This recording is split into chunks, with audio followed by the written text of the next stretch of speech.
Hello everyone, this is post-production Krissa. So the video you just clicked on right now is actually part 2 of the video where I tier rank every book that I read in 2023. And so if you haven't watched part 1, please go and watch it now, because you just kind of get dumped right in the middle of the process after this little introduction. So that's why I wanted to make this introduction, just to let you guys know, hey, this is part 2. And then also I wanted to let you know that in a couple more days I will be posting the full complete video, so that if you want, you can just watch that and see the whole video in its entirety. But the reason for me cutting the video into 2 parts is just because when I had got done editing it down, it was still 1 hour and 40 minutes, and I thought that was just kind of ridiculous, and it doesn't make sense to use another 5 hours to try to cut the video down even more. So I just decided to do it like this. So thank you for understanding, and I hope you enjoy the video. But check out part 1 first if you have not seen it. Okay, thank you very much. Have a good day. So the next book I'm going to be ranking is going to be, I'm pretty sure like some of the titles are cut off because of the format. But I'm going to leave a link to my Goodreads, so you can just look on there basically. I'm pretty sure this was In Search of Freedom by Yeonmi Park. And so she was like, well, she is a North Korean refugee. She had escaped from North Korea, made it into China, was like basically part of the human trafficking ring there for like a year or two, until she escaped to like a church that was helped her like basically like escape so that she could get like rescued. And then she ended up in South Korea, and then now she lives in the United States. So this was like her memoir basically. And so I really enjoyed it. I wouldn't say that I would like reread it, so I'm not going to put it under like reread worthy, but I really did enjoy it, because I really liked the way that she told her story, and I really liked hearing her story. That's the main thing, is that I really liked getting a chance to hear about like North Korea and North Korean citizens, and like the kind of life that they live, and just kind of like a look behind the regime basically, you know. So I really enjoyed that one. Birthday Girl by Penelope Douglas was a book that I read very early on this year. It wasn't nothing spectacular. I would say that like it was like forgettable, but it did feature basically like an age gap romance with like the dad of her ex-boyfriend. So I'm gonna put that one under why am I admitting that I read this. So also under these is, so the next 4 are basically these graphic novels that it's like this Japanese artist, Iria. It's like IRUA. I'll put like a picture or something so that you can see their work as well. But they write like Yuri manga with like a manga based around a Yuri concept basically. But like this one had like a middle grade student, and I didn't realize that's what it was. I just saw the picture. And then yeah, why am I admitting that I read this? Like, why did I add this to my Goodreads? I don't know. Why did I read it in the first place? I don't know. Like, it could have gone under what was the reason, but really just why am I admitting that I read this shit? And then so, to be honest, these 2, I don't think they were that bad. I really actually like kind of enjoyed the story, because these 2 went together. It was like part 1 and then part 2. So this one was like I think it was a widow and a high schooler. I'm not really sure. So yeah, that's problematic as hell, and that's why I'm putting it under why am I admitting that I read this. But at the same time, it was I can't really remember it too well, so I might get some of the details wrong. But I think the widow, like the high schooler just kind of ran into like the widow, and like the widow was like suicidal. I'm not really sure. And so like they ended up like falling in love and then like living happily ever after basically. Why am I admitting that I read this? And why am I why am I admitting that I read this part 1, and why am I admitting that I read this part 2? And then this one is, why am I admitting this part 3? Because it wasn't like part of all that. It was just like this was a promotion book, so it was just her talking about the different relationships that she was going to be featuring in the books. And I was just like, yeah, why am I admitting that I read this, basically? So these 3, I think there's more.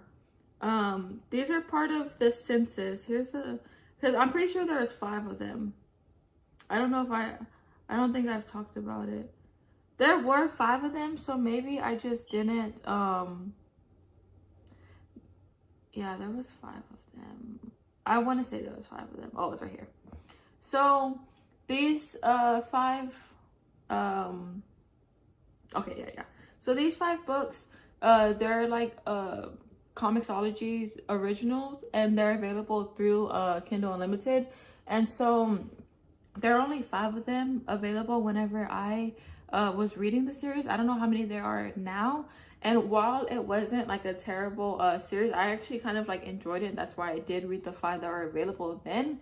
I would just say that they're kind of forgettable just because it's been so long and they were so short. But the general concept of them was that it was like this one guy. I don't remember how he got the position, but he had to become the census taker of basically all the like supernatural spirits that were living in the region. So like that was his job. That's why it's called census. Of all the 5, I'm gonna put all 5 on I read that for because they were like forgettable just at this point. Like I'm not gonna put them under like A for effort just because like I mean they were really good. I'm not going to lie, they were really good, but at the same time they were just kind of like forgettable. Like maybe if it would have been like one big book, like it wouldn't have been so forgettable. But just because they were all like cut into like small like graphic novels that were very short, like you couldn't really dive deep enough into each one to really like make it not forgettable, you know? The next one is Sorority Girl Pledge by Rebecca Knight.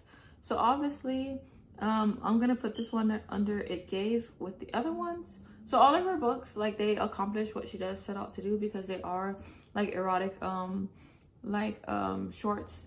They're like they're not meant to be like reread. They're not meant to be like literary masterpieces or whatever, you know.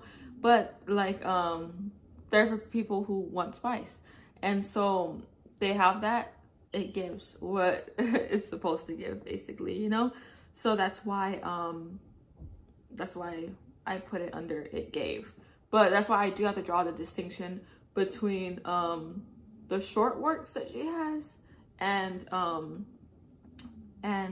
The Sharecropper's Wife, because I actually personally enjoyed The Sharecropper's Wife because of its focus on the plot and the development of the relationship between the 2 main characters and not just like the physical aspect of it. So that's why I put the Sharecropper's Wife under reread worthy, just because I really felt that it was, and I told her that, and she saw the messages. She knows how I felt about that. So A Bond Undone. Okay, this one, love. So I'm going to scoop. So make sure it got on there. Reread worthy, because this is part of my favorite series, which is The Legend of the Condor Heroes by Jin Young, and I really enjoy it. I'm gonna put both of them up there. I'm gonna have to drag it up there, but because I want to reread the whole series, because basically the last time I read book 1, 2, and 3. I read book 1 at the end of 2022, and then I read book 2 and book 3 in the beginning half of 2023. And then they're very long books, very good books, filled with like a lot of characters, a lot of action. Like they're like based on like Chinese like martial arts, and they have like this like kind of like really like really like crazy, somewhat unbelievable like martial art aspect to them, but that's what makes them so enjoyable. So I really do love these books, and that's why I'm gonna put them under reread worthy, because I'm actually planning to reread them, because it had taken me a while to get a hold of the fourth book, but now I finally have it on audio, on audiobook. So whenever I get time to go back and read the fourth one, I'm actually gonna reread or like reread or re-listen to the first three first. So and just reread the whole series basically. So that's why I'm putting book 2 and book 3 under reread worthy, just because I'm literally planning on rereading them whenever I like, before I reread the fourth book. The next one is 6 short stories. So I'm gonna be honest, I only read this because I wanted to read No Longer Human, and I couldn't get it available for free from the library, and I couldn't find it online. But I did find 6 short stories, and that's why I read them. But at the same time, they were kind of forgettable, just because not only were they not the story that they weren't the stories that I was looking for, because I was looking for No Longer Human and like Scroll Girl, but like you could tell they were like very early works, and they were all like short, and it's like for the same reason why I put Census like here, because while like when I was reading them they were enjoyable, like they're just too short to really make an impact. So that's why they are where they are. So Deviant King by Rena Kent is a book. I'm not sure if I should put it under what was the reason or why am I admitting that I read this, because obviously it's not that, I was gonna say it's not that cringeworthy enough, but it was cringeworthy. It was problematic. It was trash. Like it was cliche, but that's why I read it. Like sometimes you need a trashy, problematic, predictable, cliche romance every once in a while in your life. I will say that, okay? Because yeah, I read like a lot of like, I mean, you see what I've read so far this year. Like some of that it gets very like sometimes you just want something that's just pure entertainment and has no philosophical, no moral value. Like it doesn't teach you anything. It's just pure entertainment. And that's what Deviant King was. Okay? So like I don't know. Because now I'm trying to think, maybe I should put it under like It Gave. Like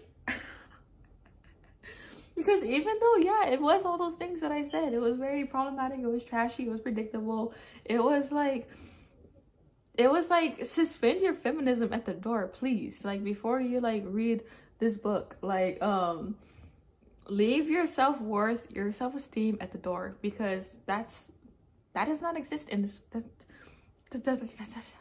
There's no need for it here. You know, what happens in this book stays in this book, basically. But I kind of want to put it under It Gave. Like I don't know, because it did give. Like I got what I read it for, which was trash, trashy entertainment. Like, you know, when you're when you're watching Maury or like Jerry Springer, like those are like old shows.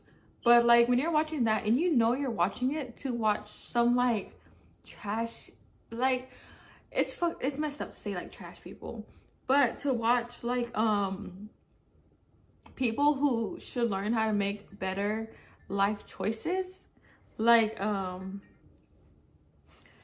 basically it's like when you're like watching people who should learn how to make better life choices, but you're watching it for pure entertainment value, and you know that you should not do what they're doing, you should not like imitate them, like there's no value to what you're watching, it's just entertainment. Like that's what Deviant King was. So that's why I kind of want to put it under It Gave. Like I know it's kind of bad, but if I didn't put it under It Gave, it would have had to go to like, I don't want to put what was the reason, because it would have had to like I know the reason. It would have had to be like under It Gave, or why am I admitting that I read this? Because really like as much as I like talk about like feminism and like gender relations and like the way I like present myself to my family, I probably should not be admitting that I read this book. And moreover, I should not be admitting that I enjoyed it. So actually, yeah, we're gonna move that to why am I admitting that I read this, because I should not be admitting that I read it. Like as an educated woman, I should not be admitting that I read and enjoyed this book. So onwards. The Honeys was actually a book that I very much enjoyed. So I read this, like it was on audio. It was an audiobook and it had special effects. So I really, really, really enjoyed this book.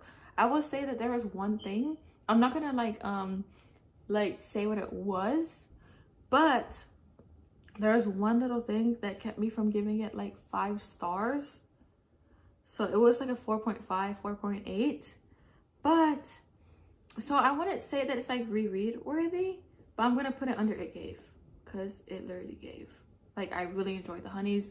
So if you don't know, like I've heard like I'm going to compare it to Bunny, because I've heard a lot about Bunny and how it's supposed to be like kind of a girl cult where like sketchy shit happens, and that's what the Honeys is. The Honeys is a girl cult where sketchy shit happens and it kind of feels like a fever dream. Like it's very unhinged, and I like unhinged.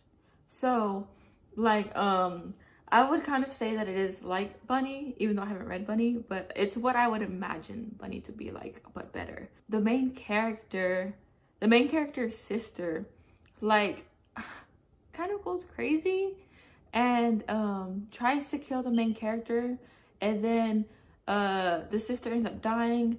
But then the sister was attending this camp, boarding school, like I'm pretty sure it was like a camp. And at that camp, one of the cabins is where the Honeys live, and it's the girls who take care of the bees and like make the honey, like obviously. So the main character had left the camp for reasons. I want to say that it had to do with like their gender identity, but I'm not exactly sure. Don't quote me on this, but I want to say it had to do with that. So they returned so that they could kind of find out the truth behind their sister's like death, and like the way that the sister had kind of like went crazy before her death. So they went to the camp to kind of figure that stuff out, but ended up getting pulled into the cult, like the group, the Honeys, you know, and ended up becoming like their leader. So not just like got pulled into the group, but became their leader. And it was like very good and very atmospheric. Like the writing was very good. Like I enjoyed this book. I really did enjoy this book. But I probably wouldn't reread it, just because like once again, I only like to reread books that are like really nostalgic, informative, or like philosophical. Or if it's like how I said earlier, like I plan on reading the later books in the series, but it's been so long that I need a refresher. But this is a standalone. So Jeanette McCurdy's I'm Glad My Mom Died is going to go under It Gave.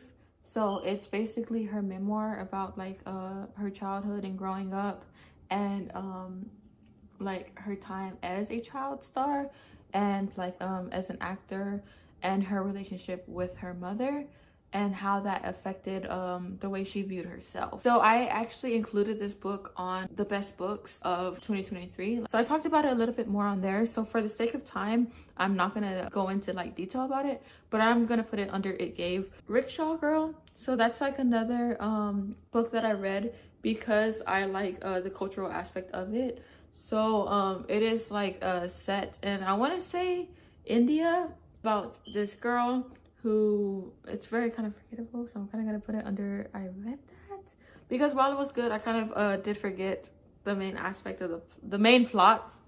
Is just I want to say that it was just this girl who found herself as an artist by decorating like the rickshaws that like her father and like the other men of the village or the town pulled around and like got paid to drive people like in, you know. So I'm gonna put it under I read that, because it wasn't that it sucked or anything. It was like very good, but at the same time it was just like a long time ago, and like it wasn't very like impactful. So Book of Evil was kind of in the same boat. I'm gonna put them together so I could like show you them. But Book of Evil was another comicsology original that I read around the same time. Like that's the thing, is I want to say that I read all these books in the same day or the same 2 days. I'm not really sure, but I was really trying to make the most of that last description.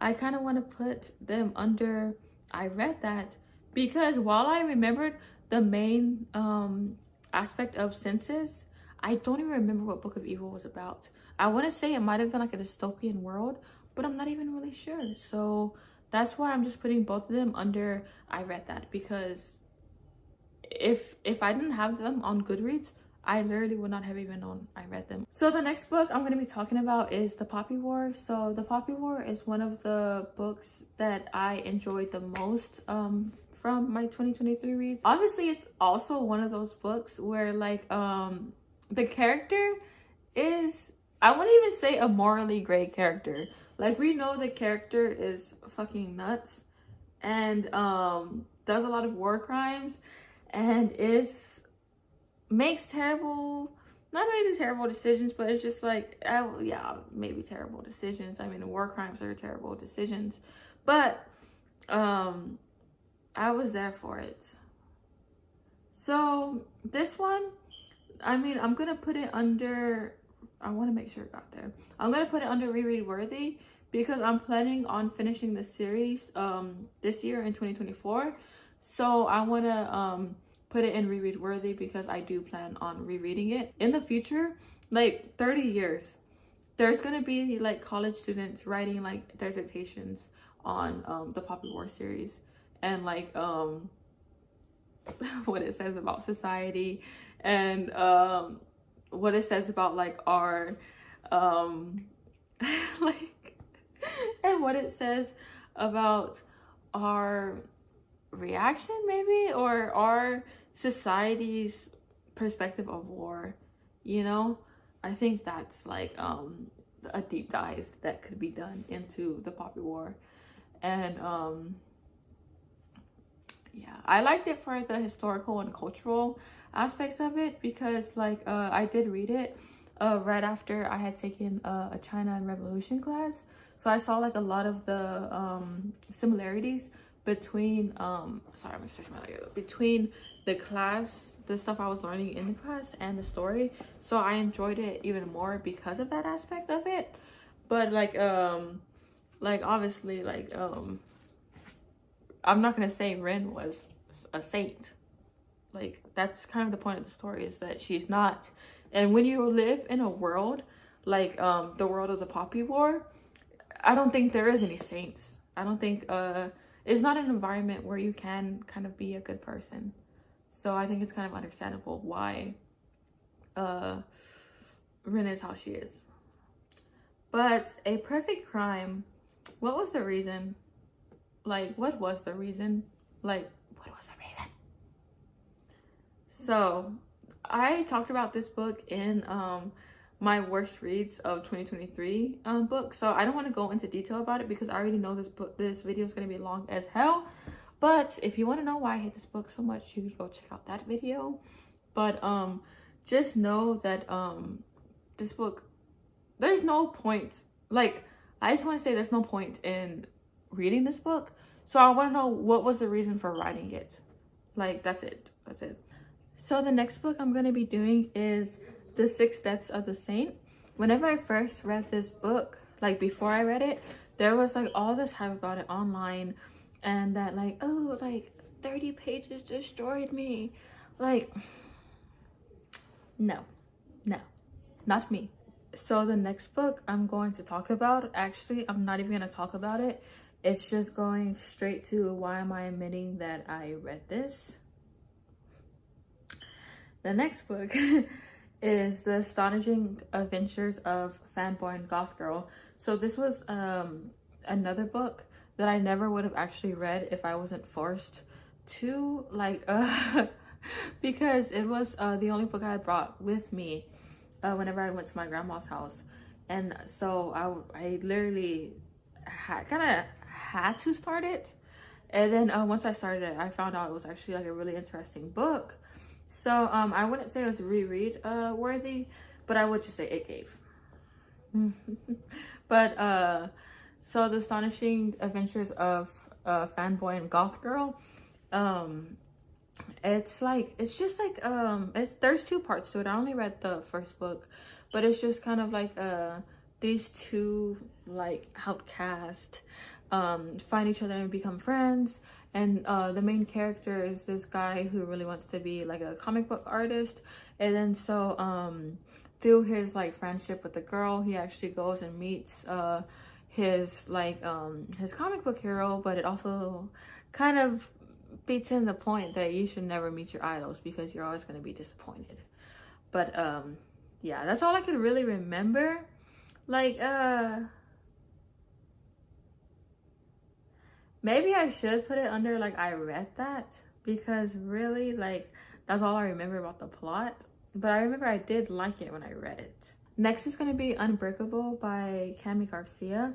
So this is like the first book in a series, and I feel like it's one of those books that I would have enjoyed more if I would have read it when I was the target audience.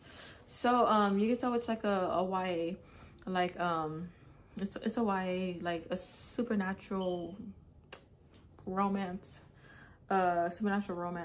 like young adult fiction, whatever. That's what it is, you know. And it was actually really interesting and unique, but at the same time very cliche, you know. So I'm gonna put it under A for effort. So Attack of the Pepperoni Monsters is definitely going under why am I admitting that I read this. The title is self-explanatory. So Family by Ba Chin is actually my favorite book, I want to say, of all time, because I just really enjoy this book. I've already read this book twice, and it was a reread already this year.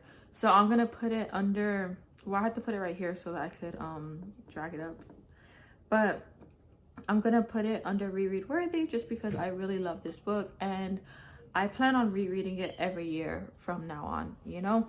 So if you don't know, I talked about it in my my best books of 2023 video, and basically it just follows these three brothers. Each of them has like a different personality, and it's set in the time that's surrounding the May 4th movement in China. So it has a lot to do with kind of the social and political scene of China that of during that time, you know. So these three brothers are basically like dealing with their family and the new ideology that is being kind of passed on to the students during that time. So I mean, I go more in depth about it like in my other video, but I don't really want to make this video that long. And then plus I plan on doing like a whole series about it later, so stay tuned. So Undress Me in the Temple of Heaven is a memoir by Sarah Jane Gilman, I want to say, and it chronicles her time in traveling in China in like the 1980s, and it was really interesting. It was very interesting. I want to say like it was that like and that's the thing, it wasn't a book that was trying to be politically correct. It was just trying to be authentic to the way that she experienced China from her unique perspective with who she is as a person and her background. So that's why I really did enjoy this book, and that's why I'm going to put it under It Gave, because I did read it.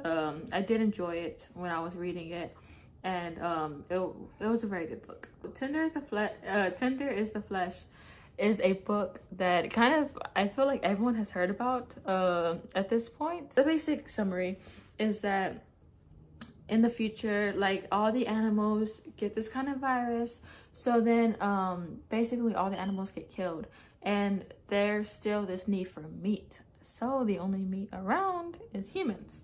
So it follows this this man who works at the special meat processing plant, and his struggles, and what happens when he gets delivered a head, a female head. So I kind of want to put it under reread, because whenever I first read it, I wasn't sitting back and actually like reflecting on what the author was trying to do. But it wasn't until I finished the book and I got to that last chapter, you know, the last scene that I'm talking about. Like when you read that, that's when you kind of really realize that, hey, maybe I should have been paying more attention. So it kind of makes me want to like reread it and look deeper into like the themes and like what the author was trying to do. Because I feel like there's also like kind of a debate online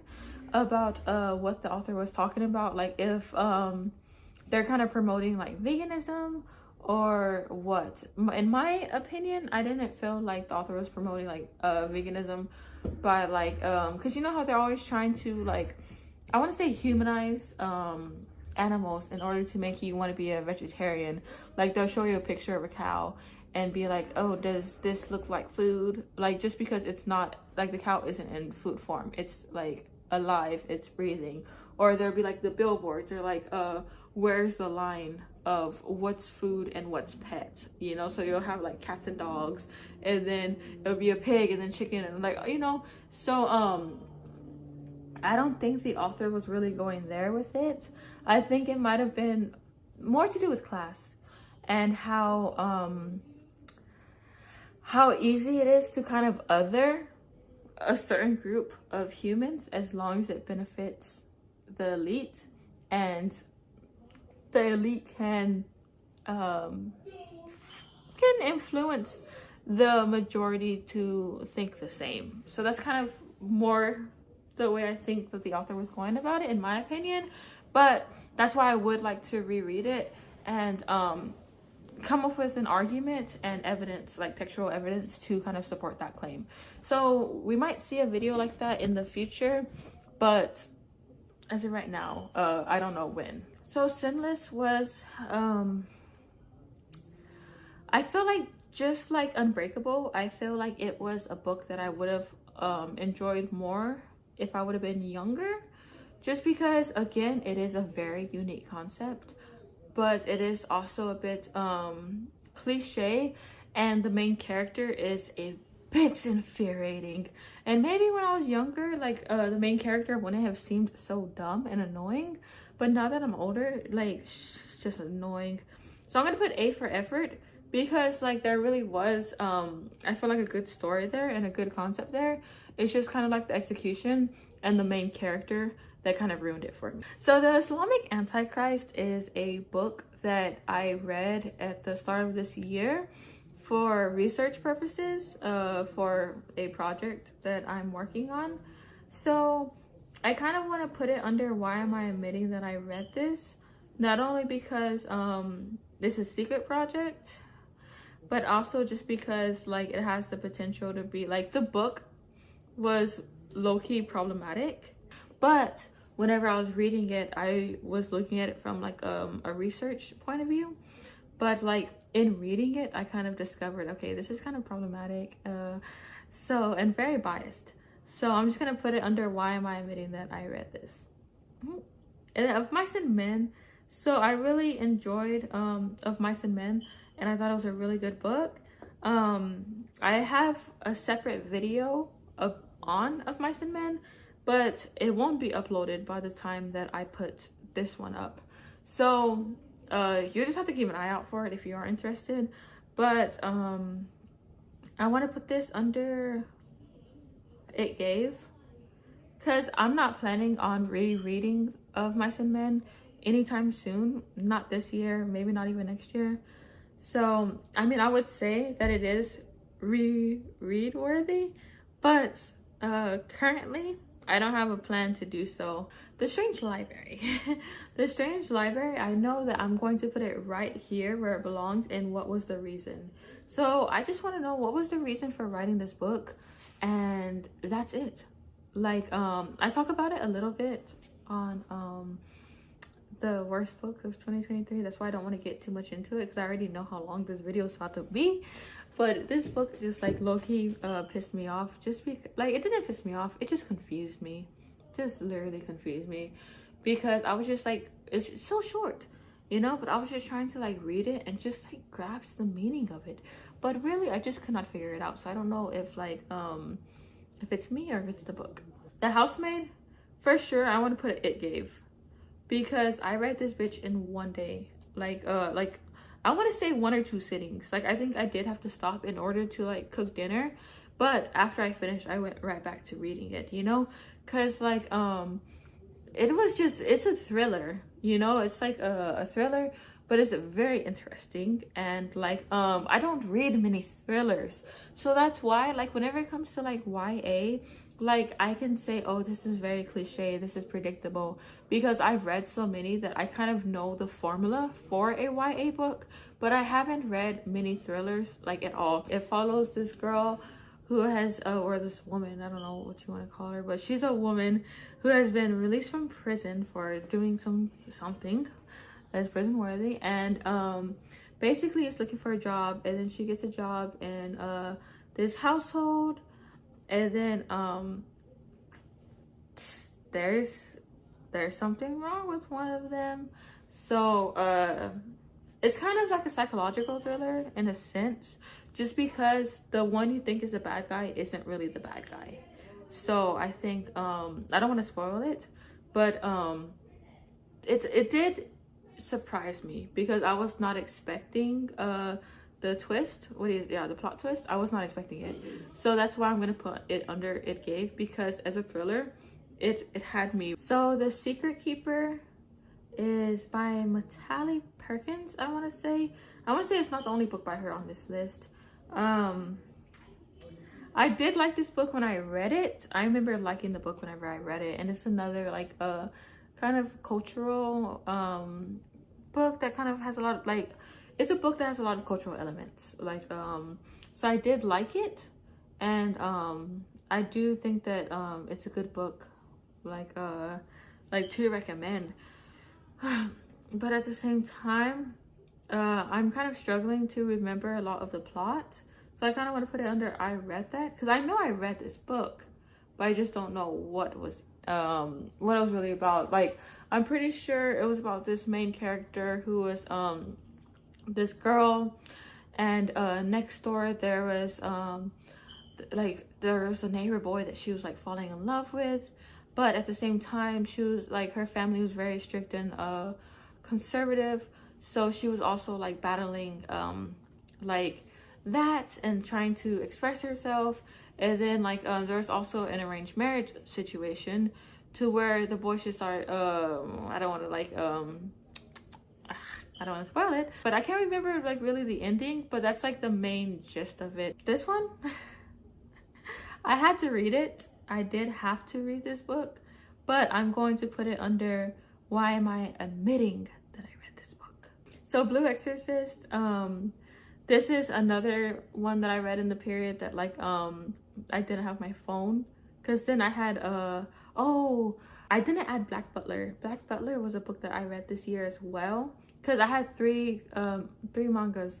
It was Kekuguri, Black Butler, and Blue Exorcist. So I read all 3 of those like I want to say the same day as well.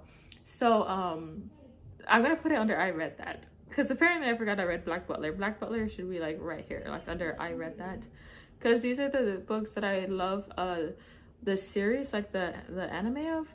So I tried to get like the manga, but like I only got the first volume, and like I can't really commit myself like that.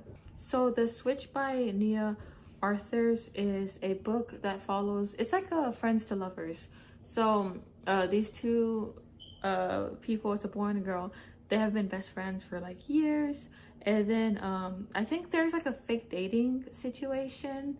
I'm not really yeah, it was a fake dating situation. And they pretend, because so she's black and he's Chinese, okay? So then, but the girl he likes is black, so then he tries to act like I'm pretty sure this is the plot, I'm not exactly 100% sure, but I'm like 80% sure that this is the plot.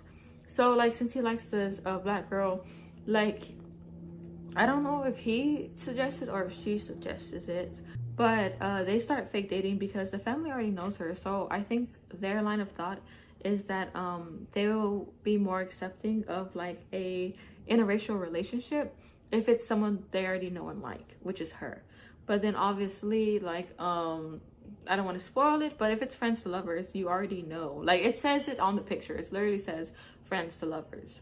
So you know they're gonna get together in the end. That's what happens at every fake dating book, is they get together in the end, you know. So this one, I'm going to say I'm gonna put it under A for effort. And this one's still sick, but I think it's about like two co-workers, and one like draws like Yuri, and the other one finds out but likes it, and I think they're going to start dating. I don't think they actually started dating in the first volume. I'm not sure, I can't remember because it was like very early this year. So I'm gonna put it under I read that. So Zachary Ying and the Dragon Emperor is a book that I really enjoyed. I want to say that I gave it like I gave it 4 stars, I think, just because you can't do like the half stars.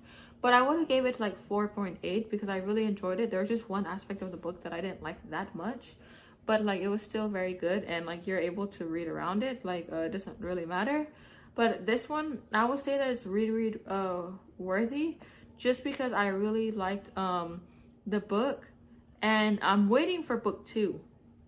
So I'm just gonna put it under reread worthy, because based on how long it takes the author to write the next book is if it's gonna get reread or not. Zachary Ying and the Dragon Emperor it's like it says that it's Percy Jackson mixed with Yu-Gi-Oh! And really, I would agree. Basically, Zachary Ying is the descendant of the first emperor of China. So the first emperor of China dwells within like his headset, his like AR glasses, and they work together to like you know, to save the world, because who else is gonna do it? But yeah, I'm not gonna get too much into it and spoil it. It is middle grade, but it's really amazing. I would recommend it to anyone. Next, White Ivy by Susie Young. I really did enjoy this book. It's basically about I just remembered, like it's kind of a spoiler, but this bitch got scurvy. Like, that's all I'm gonna say. That's all I'm gonna say. Like, that enough should make you want to read the book. Like, how did this bitch get scurvy? Like, are we pirates? Like, is it the 17th century? Like, I don't get it, bro. But of like her life, it's not nonfiction, but it might be based on some. No, it's just grounded in reality. Obviously, at the end, there is one part that like shouldn't be grounded in reality because it's a crime, but it was a very good book. It gave. It was very good. So this one is my first book of Chinese words. So for each letter of the alphabet, the author picks like a Chinese character to represent it. So that this book is really made for, like, I would say like parents who want their children to be bilingual, or language learners who are like trying to pick up Mandarin right now. So that's why I read it, because I'm trying to pick up Mandarin. So it introduces you to 26 new characters, which is good, and why I picked it up. So I'm actually gonna put it under reread. I'm gonna have to like do this whole draggy thing, but I'm putting it under reread. So I put it under reread just because I do need to practice the 26 words that it did teach me. So Cherish Farah by Bethany C. Morrow was actually a really good book. I will say that it was infuriating at times, because I was just wondering, like, there was a single point when I was wondering what the fuck was going on, like, and it was really like it was really holding out on you. I would say it was really holding out on you. And it's one of those books where you get kind of really conflicted with the rating. Like, it's hard to say, like, Like, you know, you like it, but it's just how much. That's why I'm saying it's hard to give a rating. Like, it fluctuated from 3 to 4 stars. Like, it was just kind of hard to come up with a rating for this book, just because like it is enjoyable, but at the same time you're so infuriated that it kind of makes you like annoyed because you just don't know what's going on. And then whenever you realize what's going on, it's just like, wait, what? Like, so yeah, I would say it's one of those like weird, strange, like fever dream kind of books, just like the Honeys. Like, it's very atmospheric. So it's vibes.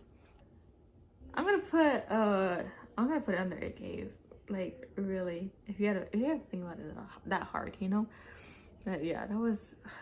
But yeah, so Cherish Farah is just like it's, I would call it like I don't know if it's a I'll call it a psychological thriller, honestly, about these two best friends, and one girl moves in with the other one whenever her family is kind of loses some money and they can't afford to stay in the same neighborhood anymore. So the girl moves in with her best friend's family, but then that's when they start getting weird. She starts having these crazy dreams. Like, the friend starts acting weird. There's like this weird journal, like they like practice drowning each other. Like, it's weird. Tentacle Entanglement is a book that one should never admit that they read, like, honestly, and one should definitely never admit that they enjoyed. Like, I will not say that I enjoyed this book, but like, obviously I'm admitting that I read it, and that's just as bad. So Fluent in 3 Months is a book that I'm going to put under it gave language advice. So I'm going to put it there just with the other ones, just because I read them during the same week and I can't really remember which one was the most useful. I will say that I kind of want to say that Fluent Forever, and then Fluent in 3 Months, and then Fast, Easy Way to Learn a Language. But I think it's only because Fast, Easy Way to Learn a Language was a bit dated. So the next book is going to be Ruby by V.C. Andrews. So V.C. Andrews actually has like a special place in my household because my mom actually started reading V.C. Andrews when she was like, I don't know how old, probably about my age, because V.C. Andrews first published, I want to say like early 80s, and my mom was born in like 69. So I'm not doing the math right now, but yeah, probably about my age, and she really enjoyed them. So I have like well, my mom still has her like original copies, but that's how I first started reading V.C. Andrews, was that like she had a big bookshelf and they were just all filled with like every V.C. Andrews books, like that was published probably before 2007, you know. So that's where I first got introduced to V.C. Andrews and her crazy world of incest and trauma. And I enjoy it though. I do enjoy her writing. It's very atmospheric. It's vibes. It's vibes. So Ruby, just like the others, is very traumatic, atmospheric, and we're there for the vibes and for the writing style. So even though this one, like, I won't say that it's as good as Flowers in the Attic, like that whole, the Dollenganger series, because there was a little bit of annoying things about it. So I'm going to put it under A for Effort instead. There's two sisters that were split apart at birth. And so one was raised in the bayou, one was raised in like the richer part of Louisiana, okay? And so something happens to the girl who is living in the bayou, and so she has to go look for her father, but she doesn't know that she has a sister. They're twins, you know? She doesn't know that. So then whenever she goes, she finds out like the truth about her birth, and that whole can of worms. American Born Chinese, I'm going to put that under It Gave, just because it truly did. So American Born Chinese is a graphic novel, and it is split into 3 different stories, But at the end of the book, you discover that all three of the stories are connected. And you don't realize that until you're literally in the last third of the book. It's just about this Chinese American boy working to not only understand but to accept his Chinese heritage. Okay, Made in China. So it's a memoir, and I hate rating memoirs like low, just because that is someone's personal experience, and like you shouldn't be able to like rate that. But at the same time, there were like a lot of things I did not like about the book. So I'm gonna put it in A for effort. Like A for effort in living your life. Not just kidding. But like, see, that's the thing. That's what I'm talking about. Like, oh, A for effort for like my life story. Like, no, that's not how I mean it. So if you could see the sun, this is a book that I really enjoyed, and I rated it one of my favorite books of 2023. So I'm going to put it in It Gave, if it would go. Yep. Okay, so if you could see,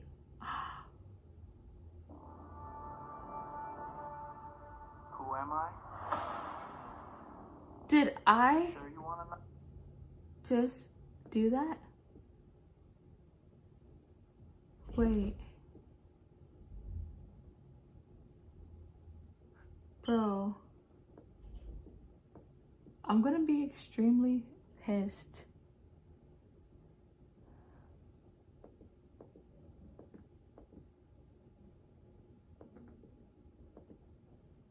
What just happened?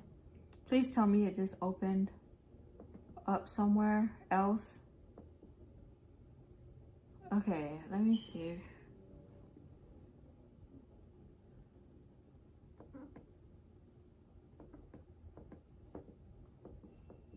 Oh my gosh, if that's really what happened, I'm going to be so pissed. I'm literally like, I'm done. Guys. Okay.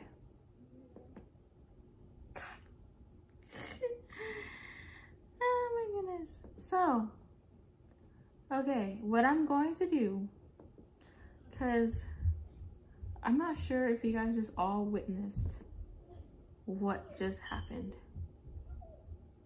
So, I don't know how. I really don't know how. I'm really upset about it. I just exited out of my tier list. So what I'm going to do, let me just find it real quick. So I'm just gonna finish it out, but I'm not gonna recreate the whole thing because that's just like frustrating. I'm dead. I can't believe this. So my goodness, I'm dead. So if you can see the sun, we're gonna work through the pain. If you can see the sun, we're gonna put under It Gave, because it did give. And I really enjoyed the book. Okay, and basically it's just about this girl who is like she's on scholarship to this like elite international school, and so suddenly she goes invisible. So then now she has to deal with being invisible and with going to this very expensive international school that her family is struggling to pay for. So she's going to try to figure out how to make money, and she is going to use her newfound power of being invisible in order to make money so that she could pay her school fees. Waif is a very strange book, I would say, but it's also very quotable. So I'm gonna put that one under reread worthy, just because it is very short. It's like 130 pages, and I would be willing to reread it just so that I can like get all the quotes, because like if you look on my Goodreads, I have like I think 23 highlights on it. It was a very good book. I really enjoyed it, and like I will say that I enjoyed the first 2/3 more than the last quarter, because after like the halfway point, like things started getting weird. So that's why I wouldn't really like it's just strange. So like I was, yeah, so the first half amazing, the second half weird as hell, but weird in a good way. The last third is weird in a weird way, like it's just weird. And the Holy Bible, so I read the New Living Translation, and because it's just very easy to understand. And so I'm gonna put this one under reread worthy, just because every year I like just continue reading it. Like as soon as I finish it, I just restart, you know.